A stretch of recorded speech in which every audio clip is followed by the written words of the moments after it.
Muy buenas noches, bienvenidos a un nuevo programa de Noticias Urbanas TV.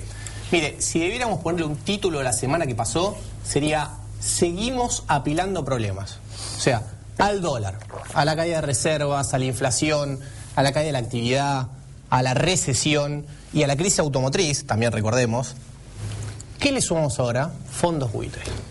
Si faltaba poco, ahora también fondos buitres. Si le pagamos, si no le pagamos, si entramos en default técnico. Ese fue el tema de la semana y ese va a ser nuestro tema central hoy a la noche. Así que quédese ahí que tenemos un invitado para abordarlo en minutos. Pero antes lo quiero invitar al señor Cristian Nobile. ¿Cómo le va?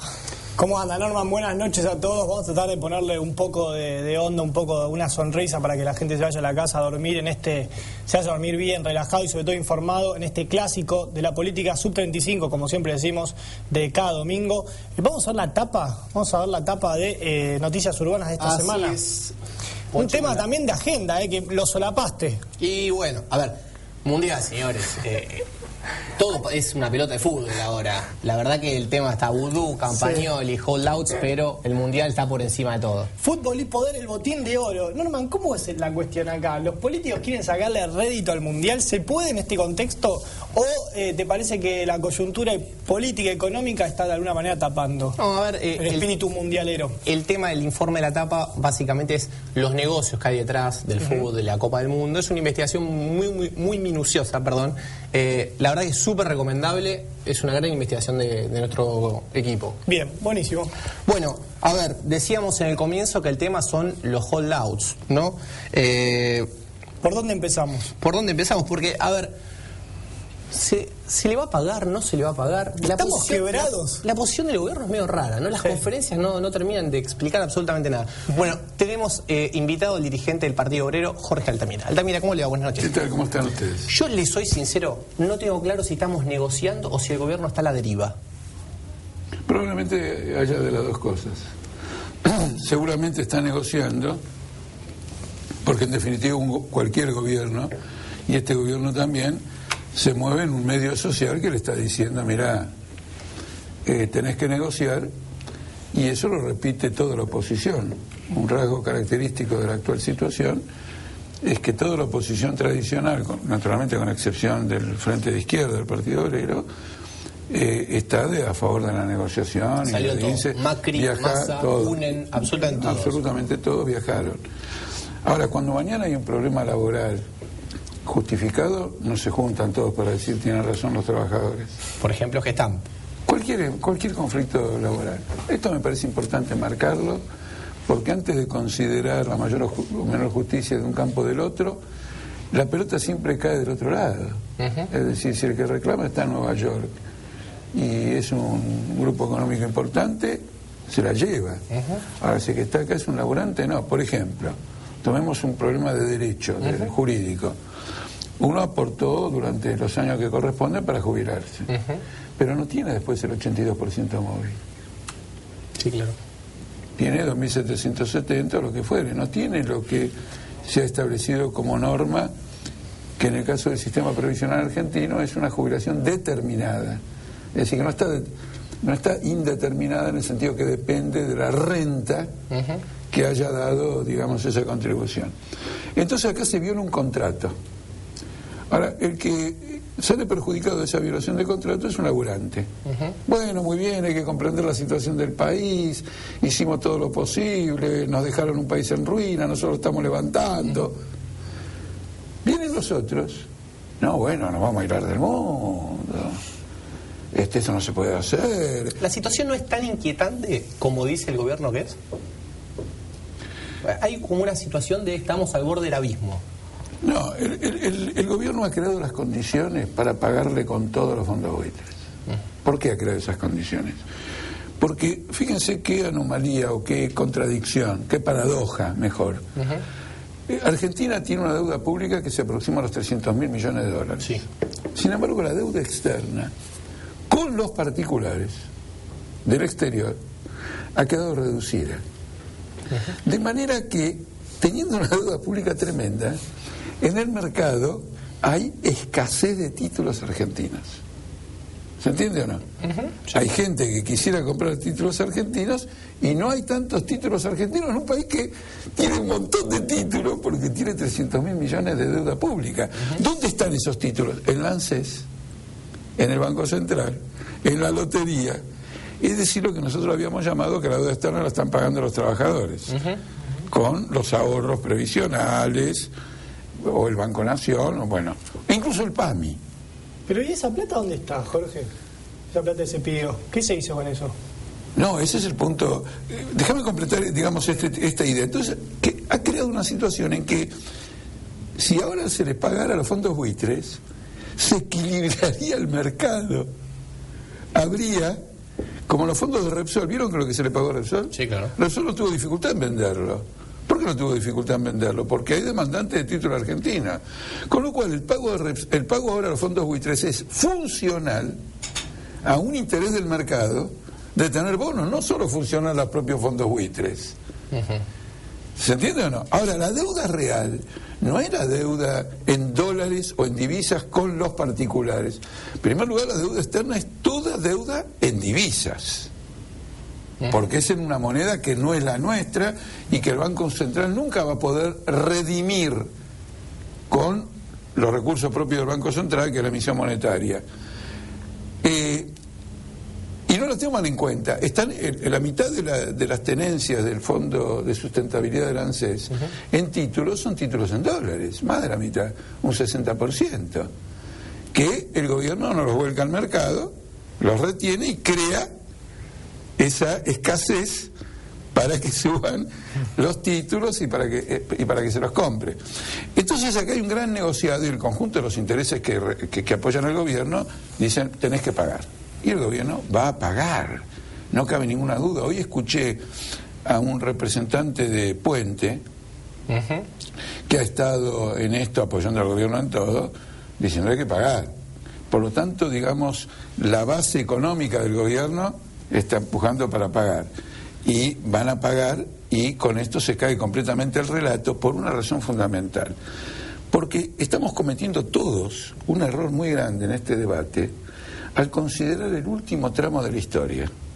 Un fondo buitre, un fallo en contra de Argentina a favor del fondo buitre, ¿se paga o no se paga? Así no se puede discutir. Por eso le preguntaba yo por el origen de la plata. Exactamente, por eso quería concluir la parte anterior y meterme en esto. Este es un nuevo final. Un final anterior fue el derrumbe del 2001. Este es un nuevo final de una deuda que a la Argentina no le aportó nada. Que no hubo contraprestación, dice usted. Ninguna contraprestación porque es una acumulación de intereses. Pero la deuda está, no es un hecho incontrastable, o sea, no hay que pagar porque es una deuda. No, porque desde el punto de vista del derecho, lo que se llama, ¿cuál era la expresión? Usé tanto estos días. Sí, que es usuraria la deuda. Es usuraria. Está bien. O sea, para usted es inválida y no hay que pagar la deuda. Es usuraria por un lado. No, pero no es solo un problema jurídico. Es también un problema económico. La Argentina hace 40 años que lidia con una deuda externa, que condiciona todo su desarrollo y que condiciona su estructura. Le voy a explicar rápidamente por qué. Cuando un país vive tan sostenido por una deuda, ¿cómo funciona la estructura económica? Argentina tiene un ahorro nacional. Produce, una parte la consume, la otra parte es el ahorro nacional. Ese ahorro nacional está en el 20-22%, son 130.000 millones de dólares. Con esta estructura económica, esos dólares, ese ahorro nacional, no se relaciona directamente con el proceso productivo. Se invierte en deuda o se fuga al exterior y retorna bajo la forma de deuda. Es decir, que tu propio ahorro nacional resulta perverso cuando es el gran instrumento de desarrollo económico de una nación. Está claro que es un problema sistémico este. Es un problema sistémico. Entonces, pero, ¿qué ocurre? Pero no solo que nosotros planteamos que no hay que pagar esto. La deuda está. O sea, ¿se puede arreglar esto de cara al futuro para ver cómo se vuelve a financiar? Pero yo le doy un ejemplo. La deuda de Grecia está.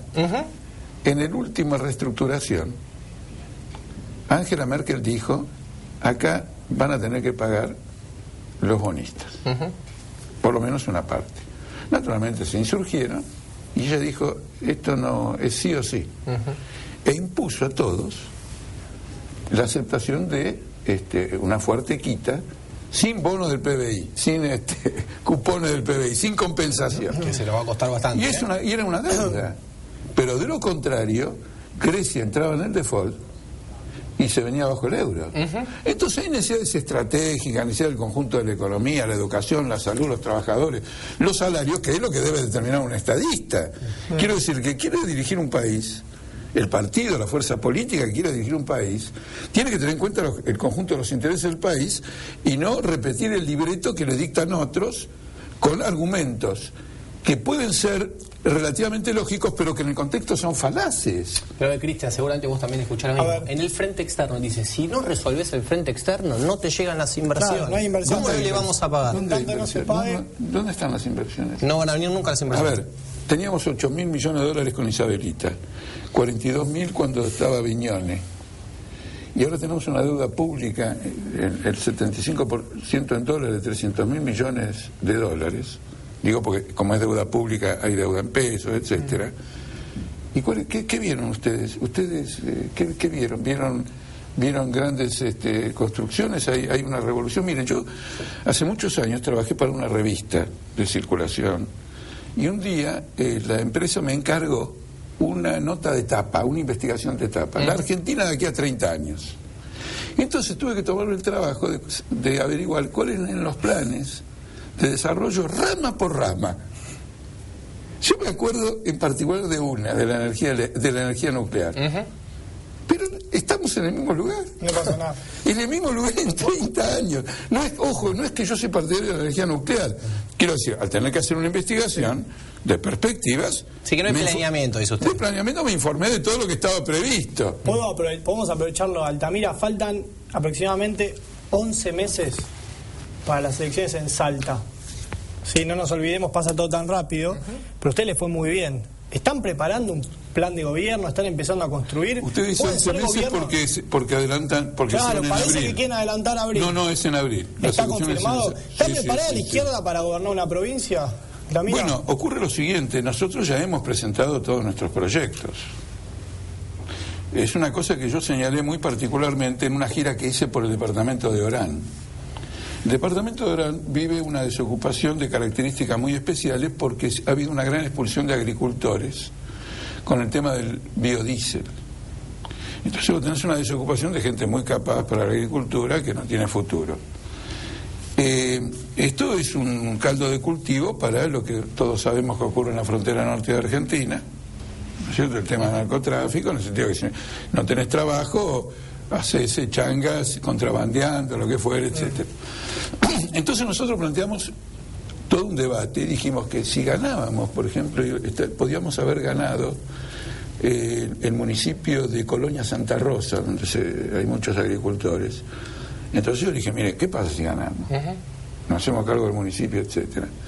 Entonces dije, bueno, vamos a convocar un congreso de desarrollo regional con la participación de los trabajadores y de los agricultores del ingenio San Martín del Tabacal, e incluso, porque regionalmente corresponde, con lo de Ledesma, que aunque son de Jujuy, pertenecen al área geográfica y económica, e hicimos un planteo de desarrollo. O sea, están las propuestas. Nosotros tenemos las propuestas porque nosotros somos un partido que a medida que crece, advierte las responsabilidades que emergen de ese crecimiento. Yo, por ejemplo, a lo mejor hace 5 o 10 años, no hubiera discutido con tanto detalle el tema de los fondos buitres con ustedes. Sí, claro. Porque, y ahora sí, ¿y por qué lo hago? Y bueno, el Frente de Izquierda está creciendo, tenemos muchos legisladores. Ahora mismo en la legislatura se está discutiendo una posición sobre esto. Yo aproveché y mandé mi opinión a lo que nuestro claro. en la legislatura, etcétera. Es decir, estamos trabajando con un concepto. Y en este punto, para cerrar la idea, les quiero decir lo siguiente: el problema de la deuda no es argentino, el problema de la deuda es mundial. Si ustedes siguen la prensa financiera internacional, van a ver que esto se debate abiertamente, y por una razón. La deuda mundial, considerando todas las deudas, privada, pública, de bancos, industrial, etcétera, se aproxima a los 1.000 billones de dólares. Y el Producto Bruto Mundial es de 64 billones de dólares. No hay Entonces, ¿qué ocurre? La hipoteca de la deuda, la deuda de factor de desarrollo, porque la deuda es crédito, y entonces adelanta perspectiva de desarrollo, se ha transformado en una traba absoluta para cualquier desarrollo ulterior. Bien. Terminamos acá, nos quedamos sin tiempo. Muchas gracias por venir, seguramente lo volveremos a invitar. Bueno, nos vamos a la pausa, volvemos para el segundo bloque.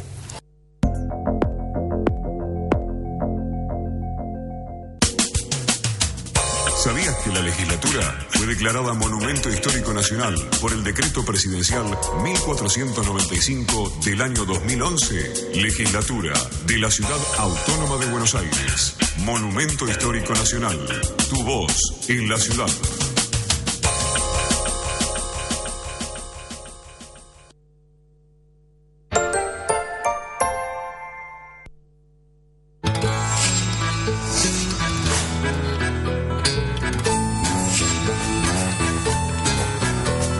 Ingresá a buenosaires.gov.ar /terminal la secundaria y da el primer paso hacia tu futuro. Buenos Aires Ciudad, en todo estás vos.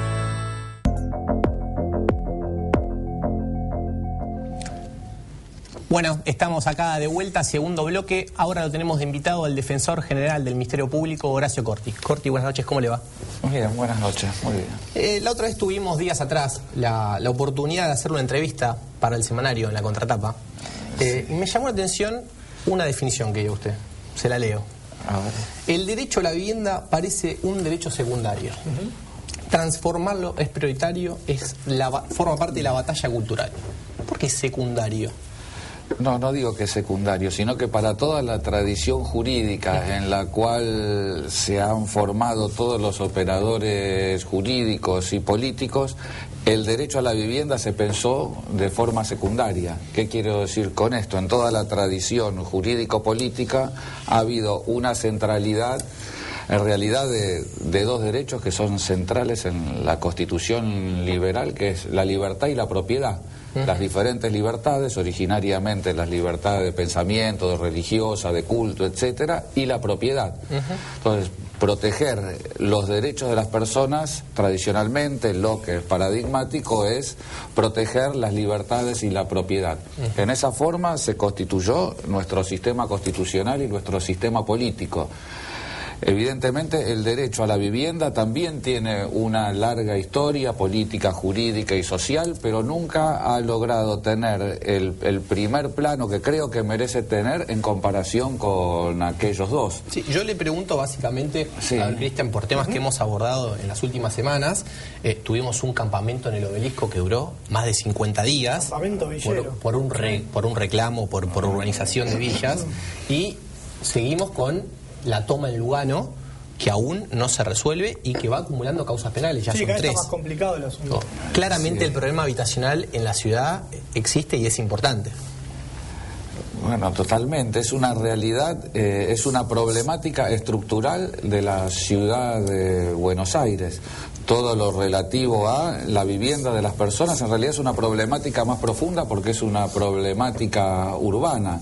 No es solo personas que no tienen vivienda. Hay muchas facetas de esa situación. Tenemos los casos extremos, que son las personas que no tienen ningún lugar para donde vivir, ¿no? Que son personas que viven literal y realmente en la calle. Y ahí tenemos mucha gente que está en esa situación en la ciudad de Buenos Aires. Luego tenemos toda una problemática compleja relativa a las villas y asentamientos en la ciudad, que no son realidades de ayer, de antes de ayer, sino que tienen muchos años de existencia. Y además con un crecimiento exponencial, ¿no? Sí, con una historia interesante, en realidad. Todos esos barrios se fueron formando desde los años 50, 60 en adelante. Hubo, como todos sabemos, una política explícita de erradicación durante la dictadura cívico-militar, donde el objetivo era desplazar a esas personas de la ciudad de Buenos Aires a otros lugares, y en ese momento decreció enormemente la población en virtud de esa política claramente expulsiva.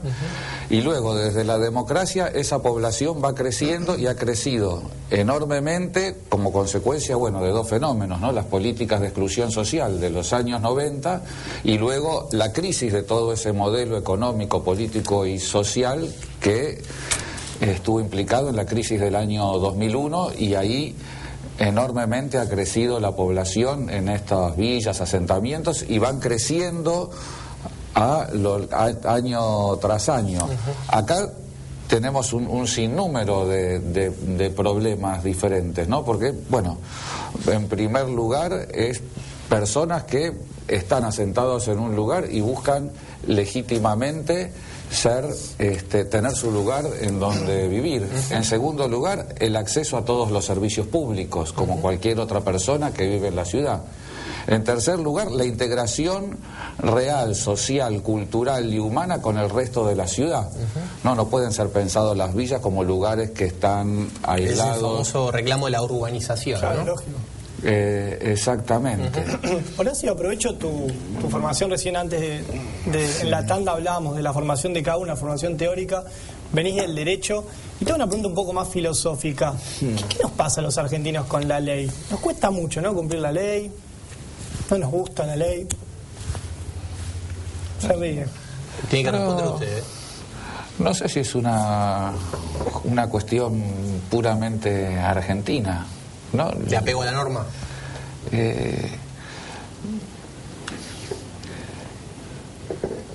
Bueno, es como muy complejo la temática, y en realidad es como decir la ley en general, es como en un decir punto, la justicia, ¿no? Es como decir la justicia, es como algo tan genérico que no sé cuánto significa, porque una cosa... Las normas de convivencia en general, porque también todo lo que estamos hablando está un poco atravesado por estas cuestiones, ¿no?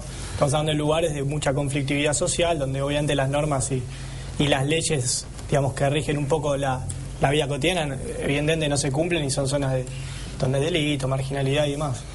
Sí, yo en ese punto hablaría de otra cuestión, y es la dificultad de reconocer en las propias realidades sociales las realidades jurídicas que se establecen en términos de derechos. ¿Cómo vendría a ser eso? A ver. ¿No? Porque hay toda una historia de conquista de derechos, como el derecho a la vivienda, como el derecho a la salud, como el derecho a la educación, como el derecho a tener un espacio urbano o el derecho a tener acceso a los servicios públicos. Esos derechos no surgen espontáneamente en los textos jurídicos, sino que son un momento en una serie muy compleja de reclamos, de organizaciones y de movilizaciones políticos y sociales, porque si fuese por el movimiento puramente espontáneo, esos derechos no estarían incorporados en los textos constitucionales. Tendríamos incorporado, como dije antes, y que también fueron resultado de luchas políticas, el derecho de propiedad y las libertades. Ahora, reconocido esos derechos en los textos constitucionales, es muy complejo luego su transformación en la realidad. Eso también viene a cuento por en qué forma se establecen esos derechos, porque es diferente. Volvamos. Por eso si aclaré que era filosófica la pregunta. A nuestra historia. Por eso aclaré que era filosófica la pregunta. Pero te doy una vuelta. Sí, yo entiendo igual el punto donde va. Histórica, filosófica. El derecho a la vivienda fue reconocido explícitamente en la Constitución argentina, en la Constitución de 1949. Pero eso fue un momento de una política más amplia, que fue la política de vivienda que efectivamente existía. Entonces, el Estado construía barrios, en los barrios construía los centros de salud, las plazas, lugares de esparcimiento, etcétera, y paralelamente que se hacía esa acción estatal, estaba reconocido, o paralelamente se reconocía el derecho a la vivienda. ¿A qué voy? Había un proceso político muy complejo en el cual uno de los elementos era el reconocimiento jurídico del derecho. Pasó mucho en nuestra historia y hoy en día tenemos una cuestión de disociación, en el sentido de que tenemos ese derecho reconocido, pero no hay movimientos políticos y sociales de la envergadura que hubo en aquel entonces que sean concomitantes a esos derechos. Lo que pasa es que la Argentina vivió algo muy complejo, que es el proceso de destrucción de su estado de bienestar, que fue algo que muy dificultoso para construir para la Argentina desde los años 40 hasta los años 70. También fue muy dificultoso su proceso de destrucción. Fue necesario un gobierno cívico-militar, luego un gobierno democrático que ante una crisis muy profunda eligió el camino de la desestructuración o del desmantelamiento del estado de bienestar, y desde el año 2003 se está reconstruyendo esa situación. Y es muy difícil reconstruir instituciones que están destruidas, más en el estado de todo lo que significa la exclusión social, que es en sí mismo, todos hablamos en esos términos, pero es un término muy estático, porque da la sensación de algo que es una situación de hecho, y en realidad hay procesos sociales de exclusión de las personas y de inclusión de las personas. Corti, lo quiero llevar nuevamente a la coyuntura, salimos del plano filosófico un segundo. Por favor. Usted forma parte de Justicia Legítima, ¿no? Exactamente. Sí. Bueno, me interesa mucho saber su opinión respecto del caso Campagnoli, del fiscal suspendido, el jury y demás. Ya se cumplió una semana. Sí. Bien, formo parte. Primero te hago una consideración general, porque creo que la aparición del espacio de justicia legítima es muy importante como un debate al interior de la justicia. El Poder Judicial ha sido tradicionalmente un poder cerrado sobre sí mismo, y con sus ritos, con sus mecanismos a través de los cuales dificultar el acceso de la gente y de la opinión pública al Poder Judicial. Y entonces, un poder que se ha mostrado ante la sociedad como si fuese un poder ajeno a toda práctica política. Es cierto, para el Poder Judicial en principio no tiene relación con formalmente los partidos políticos, lo que no significa que no haya todo un proceso político al interior del Poder Judicial y que las decisiones judiciales tengan un condimento político, máxime por una característica técnica de nuestro Poder Judicial, y que es que lleva a cabo el control de constitucionalidad. Eso significa que ante los jueces se discute si una regla dictada por la mayoría, es decir, por el Congreso, o eventualmente propuesta por el Poder Ejecutivo y aprobado por el Congreso, o sea, generado por las mayorías, es evaluado en si es constitucional o no. Entonces, nos estamos quedando sin tiempo y no me respondió Campagnoli.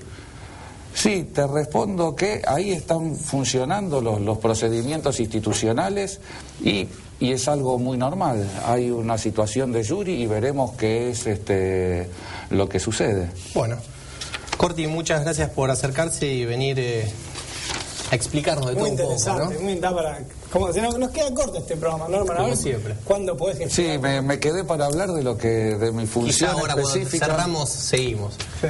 Nobile, nos vemos el próximo domingo. Por favor. Bueno. Usted ya sabe, próximo domingo a las 11, acá por América 24.